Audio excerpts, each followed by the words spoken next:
Dear students, welcome to kids measures. आज की इस वीडियो में एक्सप्लेन करने जा रहा हूं what is cloud migration and what are the various challenges in the cloud migration. सबसे पहले अगर मैं बात करूं क्लाउड माइग्रेशन एक्चुअल में होती क्या है। कोई भी कंपनी है XYZ, वो कंपनी कहती है कि मुझे अपने डिजिटल एसेट्स जो है, जैसे एप्लीकेशन है, सर्विसेज है, डेटा है, वो सारी की सारी चीजें मुझे शिफ्ट करनी है। लाइक हो सकता है अभी उन्होंने ऑन प्रीमिसेस पे सारी चीजें रख रखी हो या रेंटेड पे सारी चीजें रख रखी हो, उन्होंने वो सारी चीजें मूव करनी है कहां पे, क्लाउड पे। तो ये एक तरह से हम क्या कर रहे हैं, जितने भी डिजिटल एसेट्स हैं उनको क्लाउड पे मूव कर रहे हैं। तो ऐसा नहीं है कि बटन दबाया फैन चल गया, बटन ऑफ किया फैन बंद हो गया, नहीं। ये चीज अपने आप में बड़ी चैलेंजिंग है कि आपको सारे के सारे जो अपने डिजिटल एसेट्स हैं उनको क्लाउड पे मूव करना पड़ रहा है। और ये एक्चुअल में जनरली करना क्यों पड़ता है। कोई भी कंपनी कहती है कि मेरा जब काम ऑलरेडी अच्छा चल रहा है तो मैं क्यों क्लाउड पे मूव करूं। तो देखो, आपको पता है क्लाउड जो है वो सबसे बड़ी एडवांटेज है आपको कॉस्ट इफेक्टिवनेस। क्लाउड क्या है, पे एज यू गो सर्विस है, कंजम्पशन बेस्ड मॉडल है। आपको अपने एग्जिस्टिंग मॉडल्स को, एग्जिस्टिंग सर्वर्स हैं, डेटाबेस, स्टोरेजेस, बहुत सारे डिवाइसेस होते हैं, उनको अपग्रेड करना पड़ता है, लाइसेंसेस लेने पड़ते हैं। तो बहुत सारा जो है वो कहीं ना कहीं कॉस्ट इन्वॉल्व होता है। तो कंपनी क्या कहती है, भैया क्लाउड पे मूव कर दो। फिर स्केलेबिलिटी है, आपको एकदम से पीक आवर्स पे बहुत ज्यादा ह्यूज अमाउंट ऑफ कंप्यूटेशन चाहिए, रिसोर्सेज चाहिए, क्लाउड आपको एक सेकंड में प्रोवाइड करता है। वहां तो आपको खरीदने पड़ेंगे, यहां एक सेकंड में आपको प्रोविजनिंग मिल जाएगी सारी की सारी चीजें। तो कहीं ना कहीं स्केलेबिलिटी, फ्लेक्सिबिलिटी, बहुत सारे एक्स्ट्रा एडवांटेजेस हैं जो क्लाउड आपको प्रोवाइड करता है। तो इसीलिए कंपनीज को माइग्रेट करना पड़ता है। अब जब हम माइग्रेट करते हैं तो जैसे कि मैंने पहले बोला, चैलेंजिंग तो है ये टास्क। तो क्या क्या चैलेंजेस आ सकते हैं। सबसे पहला बड़ा चैलेंज क्या है, data security and the compliance risk. Data security का मतलब क्या है कि आप अपने ऑन प्रीमिसेस सर्वर से, स्टोरेज से डेटा को शिफ्ट कर रहे हो क्लाउड के सर्वर्स पे। तो ऑब्वियसली एक तरह से आपका डेटा जो है वो सेंसिटिव डेटा होगा, और वो सेंसिटिव डेटा एक तरह से ओपन हो सकता है हैकर्स के लिए या ऐसे लोग जो अनऑथराइज तरीके से एक्सेस कर सकते हैं। तो वहां पे हमें सिक्योर वे से डेटा को ट्रांसफर करना पड़ेगा। तो सिक्योर वे से डेटा को ट्रांसफर करने के लिए प्रॉपर एन्क्रिप्शन वगैरह, VPN फैसिलिटी, ये सारी चीजें यूज करनी पड़ेंगी, अदरवाइज सेंसिटिव डेटा आपका एक्सपोज्ड हो सकता है। इसी के साथ साथ बैंडविड्थ का इशू रहेगा, क्योंकि आपको ह्यूज अमाउंट ऑफ डेटा और जल्दी से जल्दी आपको ट्रांसफर करने की रहेगी, तो उसके लिए आपको ह्यूज बैंडविड्थ की रिक्वायरमेंट होगी।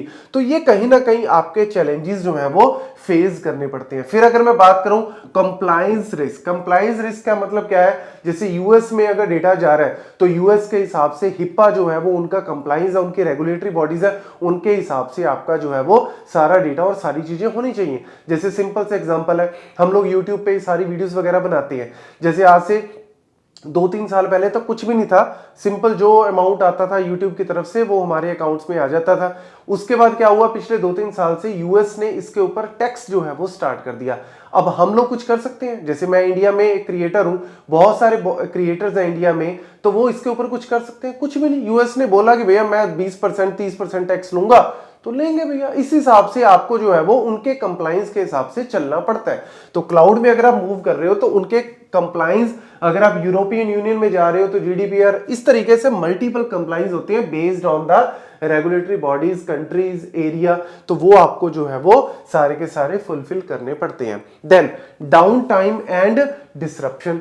ऑब्वियसली अब आप अपना डेटा, सारी सर्विसेज, एप्लीकेशन, कोड को मूव कर रहे हो क्लाउड पे, तो ये एक सेकंड में तो होगा नहीं काम, it will take some time. हो सकता है ग्रेजुअली आपको रोज कुछ कुछ करना पड़े, तब जाके आपका डेटा जो है वो सारा का सारा ट्रांसफर हो।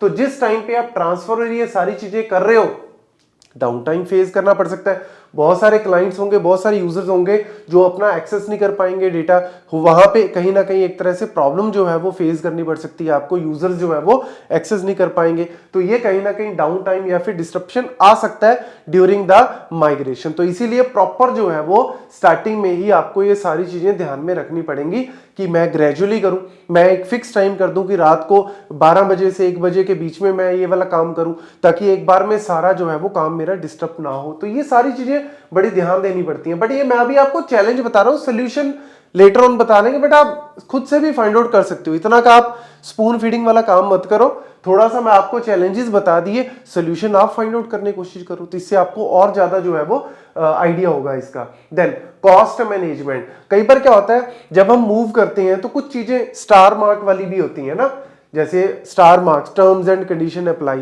तो वो हिडन कई बार चार्जेस होते हैं, हिडन कॉस्ट होती है। कई बार हो सकता है कि मैंने जैसे क्लाउड पे 10 टेराबाइट का स्पेस लिया है, जब मैं ट्रांसफर कर रहा हूं या मैं सारा का सारा अपना बैकअप ले रहा हूं वहां पे, तो हो सकता है मेरे को 10 टेराबाइट से ज्यादा का रिक्वायरमेंट हो, तो मुझे वहां पे एकदम से पेमेंट और बढ़ानी पड़ेगी। ऐसे कंप्यूटेशन में, नेटवर्क में मुझे कुछ ना कुछ रिक्वायरमेंट, हिडन चीजें जो है वो हो सकती हैं थोड़ी बहुत। देन एप्लीकेशन कंपैटिबिलिटी, बहुत सारे ऐसे फाइनेंशियल इंस्टीट्यूट्स हैं, हेल्थ केयर इंस्टीट्यूट्स हैं, पुराने, लेट्स सपोज मैं एरोप्लेन टिकटिंग की बात करूं तो बहुत सारे ऐसे कंपनीज हैं जो लेगेसी सिस्टम्स पे काम करती हैं। लेगेसी सिस्टम्स क्या होते हैं? लेगेसी एप्लीकेशन जैसे 1960s में, 70s, 80s में उस टाइम पे बनाई थी। जैसे कोई विंडोज 95 के ऊपर बेस्ड है, 2000 एक्सपी के ऊपर बेस्ड है, तो आज तो विंडोज 11 पे पहुंच गए, बट कुछ एप्लीकेशन हो सकते हैं जो पुराने एप्लीकेशन के ऊपर बेस्ड हो, पुराने ऑपरेटिंग सिस्टम के ऊपर बेस्ड हो, पुरानी लैंग्वेज लाइक कोबोल के ऊपर बेस्ड हो, तो भैया उनको कंपैटिबिलिटी इशू आ सकते हैं जब हम क्लाउड पे ट्रांसफर करेंगे, क्योंकि ये लेटेस्ट चीजें हैं, तो वहां पे कंपैटिबिलिटी इशू में भी आपको जो है वो थोड़ा सा चैलेंज वहां पे आ सकता है, तो आपको दोबारा पैचेस या कुछ चीजें आपको दोबारा से लिखनी पड़ेंगी ऑप्टिमाइज करने के लिए। देन डेटा लॉस का भी रिस्क कहीं ना कहीं रह सकता है कि आपका डेटा लॉस हो सकता है थोड़ा बहुत, या फिर करप्ट भी हो सकता है, कोई खराब भी हो सकता है, तो इसके लिए आपको पहले से ही मेजर करने पड़ेंगे सारी चीजें। वेंडर लॉक इन, अब देखो ऑन प्रीमिसेस में जब सारा डेटा आपके पास था तो कंट्रोल आपके हाथ में था, अब आपने सारा मूव कर दिया कहां पे? क्लाउड पे आपने मूव कर दिया। लेट्स सपोज आपने AWS पे मूव किया, तो आपने इसको मूव करने में बहुत सारे चैलेंजेस फेस किए, बहुत सारे आपने पैचेस लिए, बहुत सारे आपने स्किल्ड बंदों का मतलब एक तरह से उनकी हेल्प ली, उनको हायर किया। कल को आपको लगा AWS मेरे से ज्यादा चार्जेस ले रहा है, मैं इसको एज्योर पे मूव करता हूं, माइक्रोसॉफ्ट एज्योर पे, तो फिर वह कहीं ना कहीं वेंडर्स का लॉक इन आ जाता है AWS, और फिर इनकी कंपैटिबिलिटी में दोबारा से आपको वो सारी चीजें करनी पड़ेंगी, तो ये कहीं ना कहीं चैलेंजेस जो है वो इन फ्यूचर और भी आगे आ सकते हैं। Then skill gaps in the cloud technology, ये कहीं ना कहीं एक मेजर चैलेंज है, क्योंकि बहुत सारे एम्प्लॉयज इस तरीके से होते हैं जिनको पुरानी टेक्नोलॉजीज पे काम करने का एक्सपीरियंस है, लेकिन क्लाउड पे अभी एक्सपर्टाइज नहीं है, तो वो आपको इस तरीके से या तो क्लाउड से ही हेल्प लेनी पड़ेगी जो आपका प्रोवाइडर है, या फिर आपको स्किल्ड बंदे हायर करने पड़ेंगे ताकि आपका माइग्रेशन प्रॉपरली हो सके, और माइग्रेशन के बाद भी उसको प्रॉपर हैंडलिंग, मेंटेनेंस भी आपका चल, मतलब एक बार गाड़ी पटरी पे चढ़ानी मुश्किल है, जब चढ़ गई उसके बाद थोड़ा सा उसको टेस्ट भी तो करना पड़ेगा ना, पाइवटिंग भी करनी पड़ेगी, पिवटिंग जब हो जाएगी तब आपको लगेगा कि हाँ अब थोड़ा सा मेरा काम चल गया, जब चल जाए फिर आप जो है वो अपना एक तरह से स्किल्स वगैरह जो भी बंदे हैं उनको आप कम ज्यादा जो है वो कर सकते हो।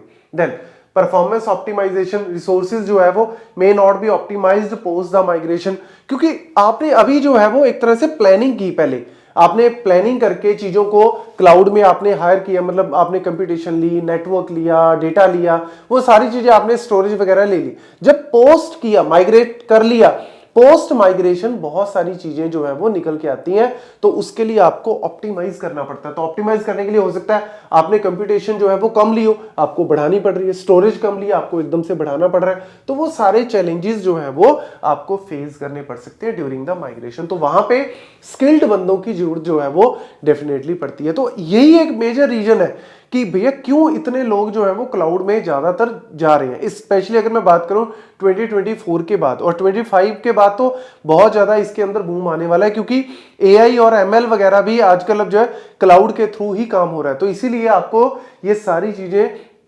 अगर पढ़ोगे तो कहीं ना कहीं आपको इन फ्यूचर एडवांटेज होगा आपके करियर में, तो इसीलिए सारे पॉइंट्स अच्छे से नोट कर लेना। Thank you.